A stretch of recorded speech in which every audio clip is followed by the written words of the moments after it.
బలి కావద్దు, 100% కాళ్ళని భర్తీ చేస్తాం విద్యార్థి సంఘాల నాయకులతో సీఎం రేవంత్ రెడ్డి. ఆ ధర్నా చేసింది రాయరా అంటే వీళ్ళు సొంత కవిత్వం రాసిండు వెలుగోడు. ఈ వెలుగు అనేటువంటి పేపరు సొంత కవిత్వం రాసింది, నిరుద్యోగులను ఆందోళన చేసింది, నిరుద్యోగులను మొత్తం చేసింది. మీరు నిన్న కూడా చూసినట్టు ఆడ V6 లోగో కనపడ్డది, మీ అందరు నిరుద్యోగులకు V6 లోగో కనపడ్డది, ఆడ వెలుగు రిపోర్టర్లు కెమెరాలు కనపడ్డాయి, మిగతా అన్ని ఛానళ్ళు కనపడ్డాయి. కానీ అలా ఒక్క పత్రిక కూడా మీ వార్త రాయలేదు. ఏంటంటే నిరుద్యోగులు ఆడ ఫీల్డ్లో చూస్తే అరే అన్ని ఛానళ్ళు వచ్చినాయి కదా అని అనుకోవాలి, కానీ అవి తీసుకుపోయి ఒకటి కూడా ప్రసారం చేయరు, ఒక వార్త కూడా రాయరు. ఇది పత్రికలు చేస్తున్నటువంటి కుట్ర నిరుద్యోగుల మీద.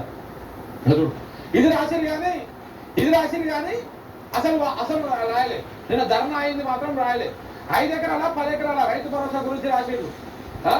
నైని బ్లాక్ లో సింగరేణికి అటవీ అనుమతులు అని చెప్పేసి ఇంకొక వార్త రాసిరు. ఆగస్టు 11న నీట్ పీజీ ఎగ్జామ్ అని చెప్పేసి ఒకటి రాసిరు. రాష్ట్ర ఎన్నికల ప్రధాన అధికారిగా సుదర్శన్ రెడ్డి అని చెప్పేసి ఒక వార్త రాసిరు. ఇక్కడ రేపటి నుంచే బోనాలు అని చెప్పేసి ఒక వార్త. ఇక చూడు, నిర్వహణ లోపంతో హత్రాస్ ఘటన అని చెప్పేసి ఒక వార్త.